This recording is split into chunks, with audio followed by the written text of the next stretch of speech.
Hello student, कैसे हैं आप सब। एक बार पुनः सीयू कोचिंग क्लासेस पर स्वागत है। क्लास 12 फिजिक्स चैप्टर 3 में आज का टॉपिक है विद्युत चालकता और धारा घनत्व में संबंध। काफी महत्वपूर्ण है, विद्युत चालकता और धारा घनत्व में संबंध। तो विद्युत चालकता को किससे दर्शाते हैं, ये चीज आप लोगों ने पढ़ा। धारा घनत्व को किससे दर्शाते हैं, ये चीज भी आप लोगों ने पढ़ा। विद्युत चालकता क्या है भैया, प्रतिरोधकता का व्युत्क्रम विद्युत चालकता कहलाता है। आपको पता है ना, प्रतिरोधकता का व्युत्क्रम विद्युत चालकता कहलाता है। और विद्युत चालकत्व क्या है, प्रतिरोध का व्युत्क्रम विद्युत चालकत्व कहलाता है। प्रतिरोधकता का व्युत्क्रम क्या कहलाता है, विद्युत चालकता कहलाता है। धारा घनत्व जिसे जैसे दर्शाते हैं। तो इतना क्लियर है आपको। धीरे धीरे करके हम पॉइंट बाय पॉइंट चर्चा करेंगे, आप लोगों को अच्छे समझ में आ जाएगा। बस थोड़ा सा वीडियो को अंत तक देखते रहिए। हम मानकर चलते हैं एक चालक तार है। जैसे प्यारे भाइयों, ये आपके पास चालक तार है। इस चालक के तार में एक छोटा सा प्रतिरोध जोड़ देते हैं, जिसका प्रतिरोध कैपिटल आर है। किसी बाह्य परिपथ में जैसे मान के चलता हूँ एक सेल है जो प्लस और माइनस और यहाँ पे एक कुंजी लगा हुआ है, इस सेल के माध्यम से जुड़ा हुआ है। क्योंकि प्यारे भाइयों ये चालक तार है, ये ए बी हम मान के चलते हैं एक चालक तार है, इसकी लंबाई स्मॉल एल है। प्रतिरोध कुछ ना कुछ होगा, जिस प्रतिरोध को हम मानकर चलते हैं कैपिटल आर है। तो माना किसी चालक तार में यदि हम बात करें कि धारा प्रवाहित करेंगे तो उसका कहीं ना कहीं प्रतिरोध होगा प्यारे भाइयों, जो कि धारा के मार्ग में रुकावट डालेगा। तो उस प्रतिरोध को मान के चलते हैं कैपिटल आर। क्या मान के चलते हैं, कैपिटल आर। तो माना एक चालक तार है जिसकी लंबाई स्मॉल एल है और उसके अनुप्रस्थ काट का क्षेत्रफल जो है ए है और उसका जो प्रतिरोध है कैपिटल आर है। तब प्रतिरोधकता आपने पढ़ा था rho equal R A upon L. अब ये कहाँ से आया था वो चीज़ मैं भी आपके क्लियर कर दूंगा। चूंकि आपको पता है किसी भी चालक तार का जो प्रतिरोध होता है प्यारे भाइयों, प्रतिरोध जो होता है वो किस किस पर डिपेंड करता है। प्रतिरोध जो होता है लंबाई के समानुपाती होता है, ठीक है। और आपका जो क्षेत्रफल होता है वो क्षेत्रफल के व्युत्क्रमानुपाती होता है।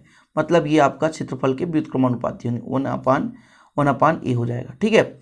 जब इन दोनों को मिलाते हैं तो कितना हो जाता है, आर प्रोपोर्शनल एल अपान ए, ठीक है। अब जब हम समानुपाती हटाते हैं स्टूडेंट तो एक नियतांक लग जाता है, जहाँ पर ये रो नियतांक हो गया, ठीक है। और जब हम रो का मान निकालते हैं तो पक्षांतर होने के बाद ये पक्षांतर होता है तो आर ए अपान एल ये प्राप्त हो जाता है, ठीक है। ये चीज़ आपने पढ़ा था प्रतिरोधकता में। बहुत बारीकी से मैंने समझाया था प्यारे भाइयों कि प्रतिरोधकता किसे कहते हैं या विशिष्ट प्रतिरोध किसे कहते हैं। तो जो आपका विशिष्ट प्रतिरोध होता है वो चालक के प्रतिरोध पर निर्भर करता है, चालक तार की लंबाई पर और क्षेत्रफल पर। यानी चालक तार की लंबाई कितनी है, क्षेत्रफल कितना है, ठीक है, उस पर डिपेंड करेगा। ओके, इतना क्लियर है।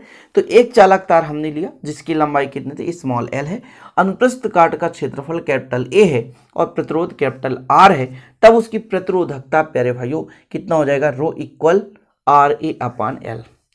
इतना क्लियर है। अब यदि मैं कह दूं कि प्यारे भाइयों यदि चालक के सिरों के बीच जो विभवांतर है भी, ठीक है, ये आपका चालक है ना, ये चालक के सिरों के बीच, तो यहां पर मैं लिख देता हूं चालक के सिरों के बीच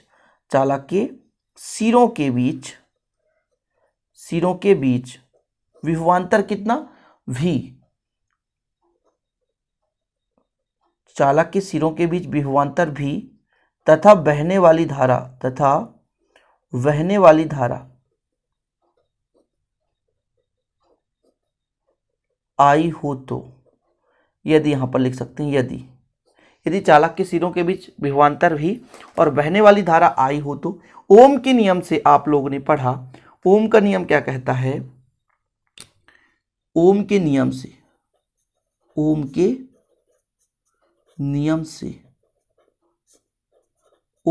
क्या कहता है कि R इक्वल भी अपान आई, ठीक है। अभी इस R का मान यहां पर समीकरण 1 में रख दें। तो समीकरण 1 में R का मान रखने पर विधिवत यहां पर करने वाले हैं। समीकरण 1 में कहां पर, समीकरण 1 में R का क्या रखने पर, मान रखने पर। समीकरण 1 में R का मान रखने पर चलिए रख दीजिए। तो रो इक्वल कितना हो जाएगा, देखिएगा R का मान कितना है, भी अपान आई, और ए तो ऊपर ही है तो ऊपर रहने दो, और आपका जो एल है तो उसको नीचे रहने दो, ठीक है। इतना क्लियर है। इसको यदि हम अरेंजमेंट करेंगे तो देखिएगा कैसे अरेंजमेंट कर देते हैं। यदि v बटे एल कर दें, क्योंकि एल तो बटे में ही था, और इस क्षेत्रफल को हर के हर में ले जाएं तो आई बटे ए हो जाएगा। इतना क्लियर है। तो हमने इसको अरेंजमेंट किया है, रो इक्वल अपना हो गया V/L, और यहाँ पर जो A था वो हर के हर मिले गए। इतना क्लियर? क्योंकि प्यारे भाइयों जब इसको हम हल करेंगे तो I/A है ना, तो A ऊपर जाकर मल्टीप्लाई हो जाएगा, V/L है तो L जाकर नीचे मल्टीप्लाई हो जाएगा। तो वही चीज़ है, इसको हम इस रूप में परिवर्तित किए हैं। क्यों? क्योंकि अभी आपको देखना है प्यारे भाइयों, क्या आपने पढ़ा था विभव प्रवणता, और विभव प्रवणता से आपने निकाला था विद्युत क्षेत्र की तीव्रता और यहाँ पर विभवांतर में संबंध। यहाँ पर मैं थोड़ा सा आपको बता दूं कि विभव प्रवणता से आपने पढ़ा था E बराबर -dV/dr।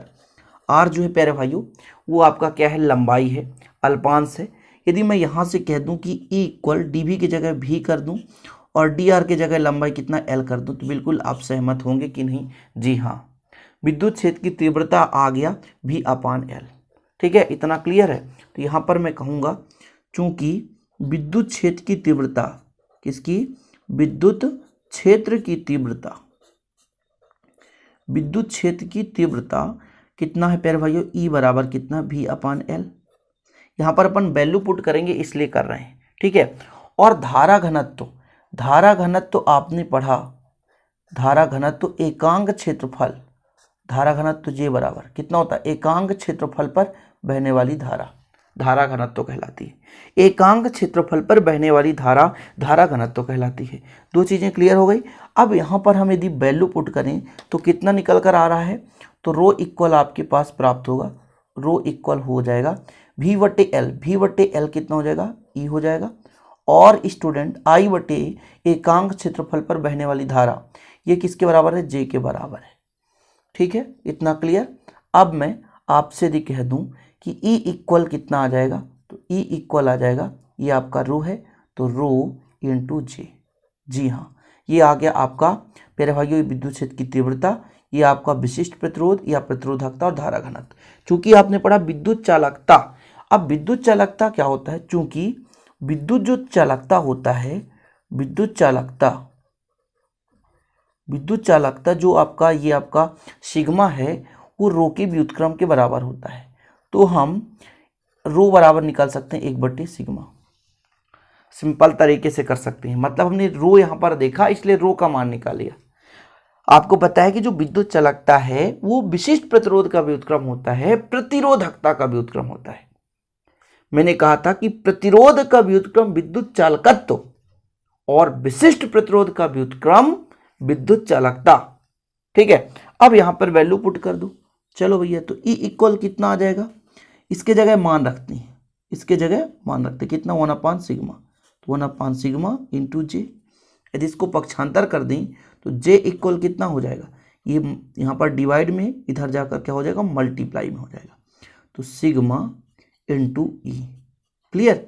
यही विद्युत चालकता और धारा घनत्व में संबंध है। ठीक है, आपको यहाँ पर लिखना है यही विद्युत चालकता, विद्युत चालकता व किसमें?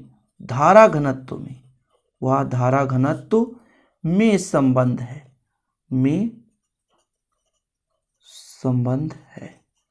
ठीक है, यही सिद्ध करना था। तो कुछ पॉइंट होता है स्टूडेंट जो कठिन भी होता है, लेकिन ये तो बहुत ही सिंपल था, इजी था, जो कि आप लोगों ने सीख लिया।